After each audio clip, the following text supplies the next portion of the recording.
Hello everyone, कैसे हैं आप लोग? सब ठीक हैं? ओके। तो एक बार फिर से केमिस्ट्री क्लास में आप सभी लोगों का वेलकम करते हैं। तो आज की क्लास में हम लोग बात कर रहे हैं एवोगैड्रोस नंबर पे। एवोगैड्रोस नंबर तो क्या है Avogadro's number?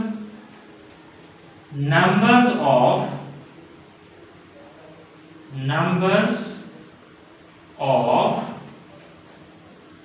particles present in 1 mole of substance.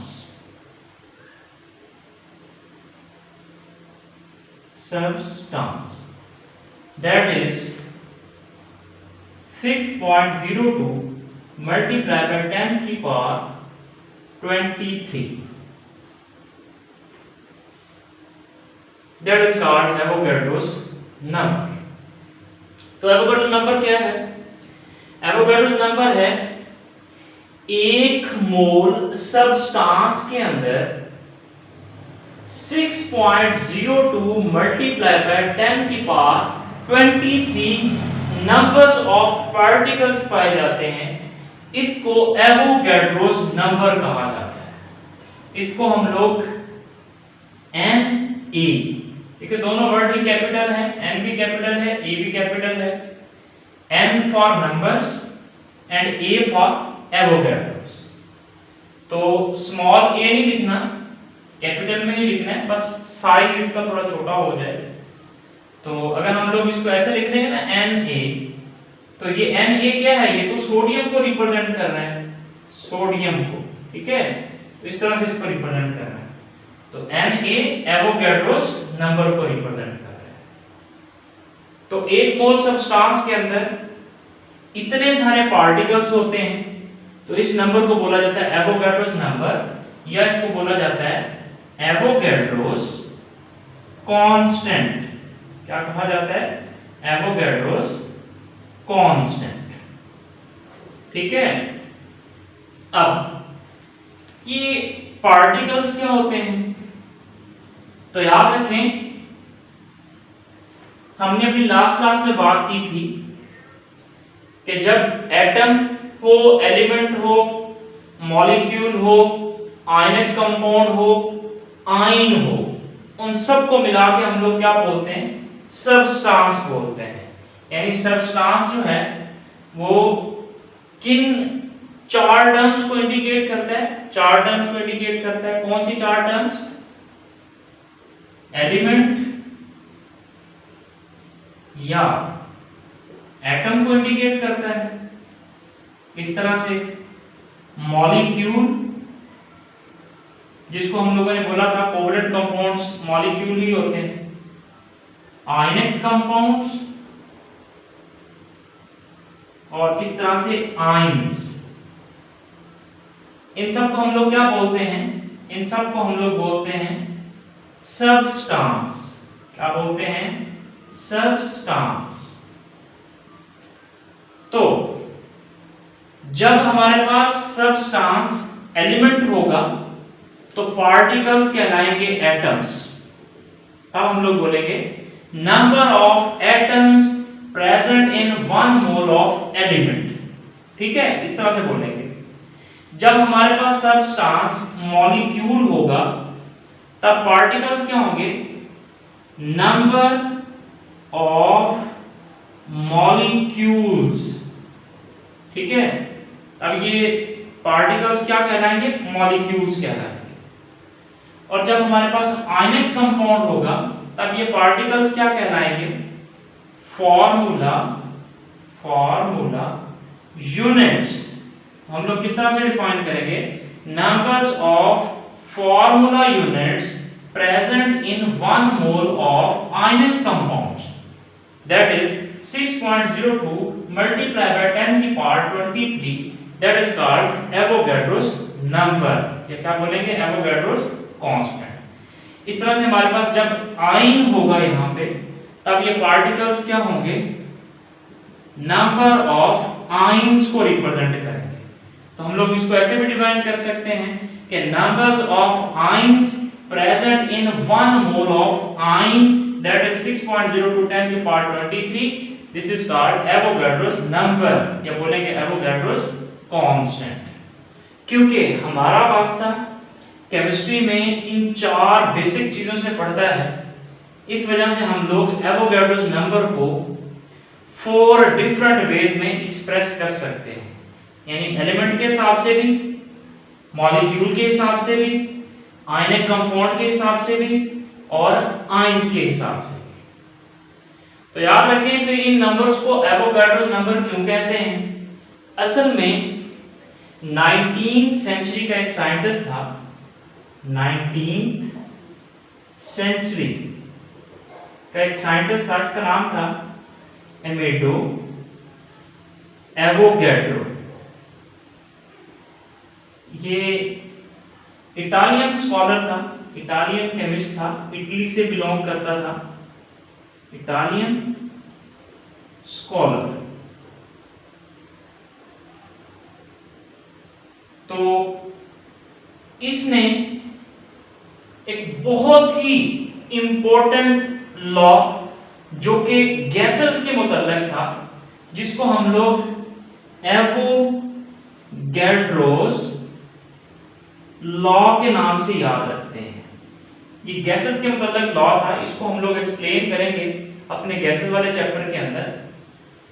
तो इस लॉ को इसने प्रेजेंट किया। इसका मैं लाइफ स्पैन आपको बता देता हूँ। अमेडो एवोगाड्रोस जो है 1776 टू 1856 इसका लाइफ स्पैन है। तो इसने इस लॉ को प्रेजेंट किया।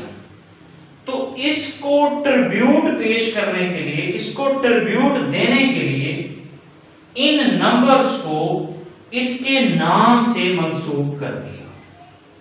इसी वजह से इनको हम लोग बोलते हैं एवोगाड्रोस नंबर या बोलते हैं एवोगाड्रोस कांस्टेंट। तो हम लोग फिर एवोगाड्रोस नंबर को या एवोगाड्रोस कांस्टेंट को इन चारों तरीकों से एक्सप्रेस कर सकते हैं। जब हमारे पास फॉर एग्जांपल एक mole carbon, 1 mole of carbon, तो 1 मोल कार्बन का मैस कितना होता है 12 ग्राम। तो 1 मोल कार्बन, कार्बन क्या है एलिमेंट है, तो इसके अंदर कितने पार्टिकल्स होंगे 6.02 मल्टीप्लाई बाय 10 की पावर 23। इस तरह से अगर मेरे पास 1 मोल हाइड्रोजन का एलिमेंट है, तो हाइड्रोजन के एलिमेंट का मैस कितना होगा तकरीबन 1.008 ग्राम। तो 1 मोल हाइड्रोजन है तो कितने पार्टिकल्स होंगे, कितने एटम्स होंगे इस एलिमेंट के अंदर 6.02 मल्टीप्लाई बाय 10 की पावर 23। तो ये हमने एलिमेंट के हिसाब से इसकी एग्जांपल्स लिख दी यहाँ पे। तो अगर मेरे पास कोई मॉलिक्यूल हो जैसे वाटर है H2O, अगर मेरे पास ये 1 मोल हो, 1 मोल वाटर का कितना मैस होता है 16 ऑक्सीजन का 2, इसका कितना बन जाएगा 18, तो 18 ग्राम के बराबर होता है। तो 1 मोल वाटर है तो 1 मोल के अंदर कितने वाटर के मॉलिक्यूल्स होंगे। यहाँ पे हम लोग एटम्स नहीं काउंट करेंगे, यहाँ पे मॉलिक्यूल्स काउंट करेंगे। तो 1 मोल वाटर, क्योंकि वाटर मॉलिक्यूल है, तो जब मॉलिक्यूल हो तो फिर नंबर ऑफ मॉलिक्यूल्स को देखा जाता है। तो 1 मोल वाटर के अंदर जो है वो 6.02 10 की power 23 number of molecules present होंगे। यानी इसको ऐसे समझो जैसे अगर आप लोग 18 ग्राम 18 ग्राम इस बर्तन के अंदर पानी ले लो गिलास के अंदर, तो इसके अंदर अगर आप लोग वाटर के H2O के इस तरह के मॉलिक्यूल्स काउंट करना शुरू कर दो तो कितने होंगे 6.02 मल्टीप्लाई बाय 10 की पावर 23। इस तरीके से आयनिक कंपाउंड के हिसाब से भी एग्जांपल लिख लेते हैं। लेट्स सपोज हमारे पास है 1 मोल सोडियम क्लोराइड, हमारे पास नमक है, साल्ट है, हमारे पास आयनिक कंपाउंड है। तो इसका वेट कितना होता है 23, इसका 35.5, इसका तो ये बन गया 58.5 ग्राम। तो तो 1 मोल है, कितने पार्ट इसमें फार्मूला यूनिट्स होंगे 6.02 मल्टीप्लाई बाय 10 की पावर 23। तो अगर हम लोग 58.5 ग्राम नमक ले लें जो कि 1 मोल के बराबर है, तो इसमें कितने NaCl के फार्मूला यूनिट्स होंगे 6.02 10 की पावर 23। इस तरीके से आयन के हिसाब से भी एक एग्जांपल लिख लेते हैं। लेट्स सपोज हमारे पास 1 मोल सोडियम आयंस है। सोडियम आयन का मास कितना है 23 ग्राम। तो इसमें कितने 1 मोल सोडियम आयन के अंदर कितने आयंस होंगे सोडियम के 6.02 10 की पावर 23 आयंस प्रेजेंट होंगे। आप लोग यहाँ पे नोट करें तो आपको वाज़ेह नजर आ रहा है कि 1 मोल डिफरेंट सब्सटेंसेस जब हम लोग लेते हैं तो उनके मैसेज डिफरेंट होते हैं, लेकिन इनमें पार्टिकल्स की तादाद सेम होती है। यानी each 1 mole of different substance या substances has same number of particles but different number या different masses। क्या नोट कर रहे हैं आप लोग कि हमारे पास डिफरेंट सब्सटेंस हैं, जब हम लोग इनका एक एक मोल लेते हैं तो हमारे पास मैसेज तो इनके डिफरेंट होते हैं, लेकिन इनके अंदर पार्टिकल्स की तादाद सेम होती है। तो याद रखें ऐसा क्यों है, इसकी क्या रीजन है कि मैसेज डिफरेंट हो रहे हैं लेकिन पार्टिकल्स की तादाद सेम हो रही है। तो याद रखें जो सब्सटेंस है हमारे पास, जो कंपाउंड है, इनमें हर एक एटम का मास डिफरेंट होता है। याद रखें each atom present in a substance has different mass. Her substance का जो हर एटम का जो सब्सटेंस में प्रेजेंट होता है उसका मास डिफरेंट है। कार्बन का मास और है, हाइड्रोजन का मास और है, इधर हाइड्रोजन और ऑक्सीजन है, इधर सोडियम और क्लोरीन है, इधर सोडियम आयन है। तो हर एटम का सब्सटेंस के अंदर मास डिफरेंट होता है, इस वजह से इनके मैसेज तो डिफरेंट होंगे सब्सटेंस के, लेकिन पार्टिकल्स की तादाद सेम होगी। बिल्कुल ऐसे ही याद रखें इस बात को कि मैसेज का ये तो काउंटिंग है, मैसेज का काउंटिंग से कोई रिलेशनशिप नहीं होता। किसी का मास ज्यादा है, किसी का मास कम है, तो काउंटिंग से इससे कोई लेना देना नहीं है। फॉर एग्जांपल जैसे हमारे पास 1 डजन एग्स हैं, 1 डजन एग्स हैं, ये कितने के बराबर होते हैं 12 के बराबर होते हैं।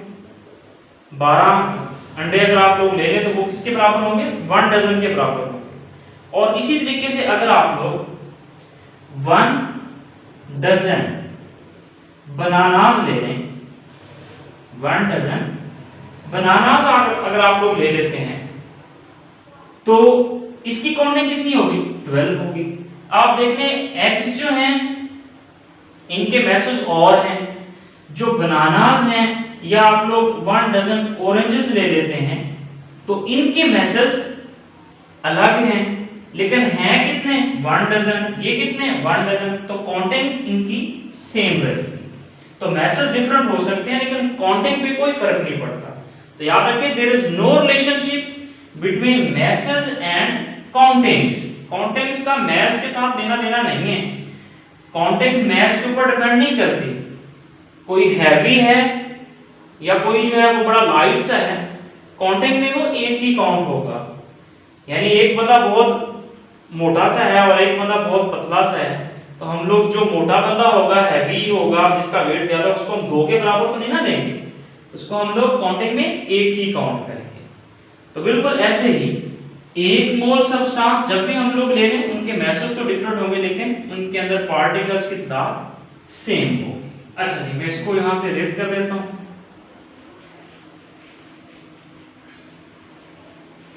इसी तरह से अगर हम लोगों ने सब्सटेंस के number of particles find out करने हैं, सब्सटेंस के number of particles find out करने हो तो हम लोग कैसे फाइंड आउट कर सकते हैं? Number of particles is equal to mass of substance divided by molar mass of substance multiply by Avogadro's number। यानी अगर आपने किसी सब्सटेंस में पार्टिकल्स की तादाद का पता लगाना है तो आपको उस सब्सटेंस का मास लिखना है, उस सब्सटेंस के मोलर मास पे आपने डिवाइड कर देना है और मल्टीप्लाई कर देना है एवोगाड्रोस नंबर पे। एवोगाड्रोस नंबर क्या है? 6.02 मल्टीप्लाई बाय 10 की पावर 23। सब्सटेंस हमारे पास कितनी तरह का होता है? 4 तरह का होता है। तो जब हमारे पास सब्सटेंस एलिमेंट होगा, जब हमारे पास सब्सटेंस जो है वो एलिमेंट होगा, तब हम लोग को क्या फाइंड आउट करने होते हैं एलिमेंट में से? एटम्स। तब हमारा फॉर्मूला क्या बन जाएगा? तब हमारा फॉर्मूला बन जाएगा नंबर ऑफ एटम्स। किस तरह से निकालेंगे? Mass of element, mass of element, जो एलिमेंट का मास गिवन होगा, डिवाइडेड बाय एलिमेंट के मास को हम लोग किससे रिप्रेजेंट करते हैं? एटॉमिक मास से रिप्रेजेंट करते हैं। तो उस एलिमेंट का जो एटॉमिक मास होगा ग्राम्स के अंदर, जिसको हम लोग मोलर मास भी बोलते हैं, उससे आप डिवाइड कर देंगे और मल्टीप्लाई कर देंगे आप लोग एवोगाड्रोस नंबर से। तो आप लोग एलिमेंट के अंदर एटम्स की तादाद को फाइंड आउट कर लेंगे। इसी तरह से अगर हमारे पास सब्सटेंस मॉलिक्यूल होगा, तब हम लोग क्या फाइंड आउट करेंगे? तब हम लोग फाइंड आउट करेंगे नंबर ऑफ मॉलिक्यूल्स। तो नंबर ऑफ मॉलिक्यूल्स कैसे फाइंड आउट करेंगे? हमें लिखना होगा मास ऑफ मॉलिक्यूल। मॉलिक्यूल का मास कितना है जो भी गिवन होगा न्यूमेरिकल के अंदर, डिवाइडेड बाय मॉलिक्यूल के मास को हम लोग किस तरह से रिप्रेजेंट करते हैं? Molecular mass. मॉलिक्यूलर मास क्योंकि ग्राम में होता है, जिसको मोलर मास भी बोलते हैं, मल्टीप्लाई बाय एवोगाड्रोस नंबर। तो आप लोग इस तरह से number of molecules find out कर लेंगे। तो इस तरह से हमारे पास सब्सटेंस जो है वो आयनिक कंपाउंड हो, तब हम लोग क्या फाइंड आउट करेंगे? Number of formula units. इसके बराबर होंगे mass of ionic compound divided by formula mass. Ionic compound के मास को किससे रिप्रेजेंट करते हैं? Formula mass multiply by Avogadro's number. तो इस तरह से हम लोग आयनिक कंपाउंड के फॉर्मूला यूनिट्स फाइंड आउट कर लेंगे। इसी तरह से अगर हमारे पास सब्सटेंस आयन होगा, तब हम लोग क्या करेंगे? Number of ions find out करेंगे, जो कि बराबर होंगे मास ऑफ आयन्स के, mass of ions divided by ionic mass multiply by यहां पे मल्टीप्लाई करेंगे एवोगाड्रोस नंबर के साथ। तो इस तरह से हम लोग number of ions find out कर लेंगे। तो यहाँ पे ये जो मैंने रिप्रेजेंट किया है ये जनरल फॉर्मूला है इन सभी के लिए। अगर आपको न्यूमेरिकल के अंदर या किसी भी एग्जाम्पल के अंदर आपको एलिमेंट दिया जाता है तो उसके लिए आप स्पेसिफिक ये वाला फॉर्मूला यूज कर सकते हैं। अगर न्यूमेरिकल के अंदर मॉलिक्यूल गिवन तो आप ये वाला फॉर्मूला यूज करेंगे। अगर इस तरीके से आपके पास कोई आयनिक कंपाउंड गिवन है, उसका मास गिवन है और आपने उसके numbers of formula units find out करने हैं तो आप ये स्पेसिफिक फॉर्मूला यूज करेंगे। इस तरह से अगर आपके पास कोई आयन गिवन है और आपने आयन्स की तादाद उसमें फाइंड आउट करनी है तो आप लोग ये जो है ये वाले फॉर्मूले का इस्तेमाल करेंगे। ठीक है, इस तरह से याद रखिएगा, ये जो 6.02 मल्टीप्लाई बाय 10 की पावर 23 नंबर ऑफ पार्टिकल्स हैं, इस नंबर को आप लोग एक छोटा सा मामूली नंबर ना समझें, ये बहुत बड़ा नंबर है। ये जो नंबर हमने यहाँ पे रिप्रेजेंट किया हुआ है, ये बहुत बड़ा नंबर है। अकॉर्डिंग टू मैथमेटिशियन ये कितना तो बड़ा नंबर है, आप इसका अंदाजा ऐसे लगा सकते हैं कि इस टाइम दुनिया की जो टोटल पॉपुलेशन है, टोटल जो आबादी है, वो तकरीबन 7 अरब है। इतने को लोग रहते हैं इस दुनिया के अंदर, एक अंदाजे के मुताबिक।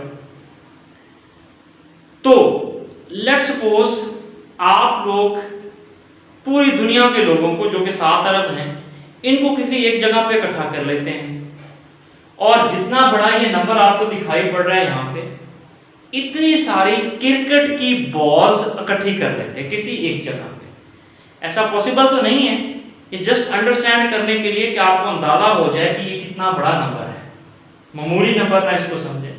तो 7 अरब लोगों को किसी एक जगह पे इकट्ठा कर लें, और जितना ये नंबर है इतनी सारी क्रिकेट की बॉल्स इकट्ठी करके रख लें, और आप लोग हर एक बंदे से ये कहें कि आपने 1 सेकंड में एक क्रिकेट की बॉल काउंट करनी है।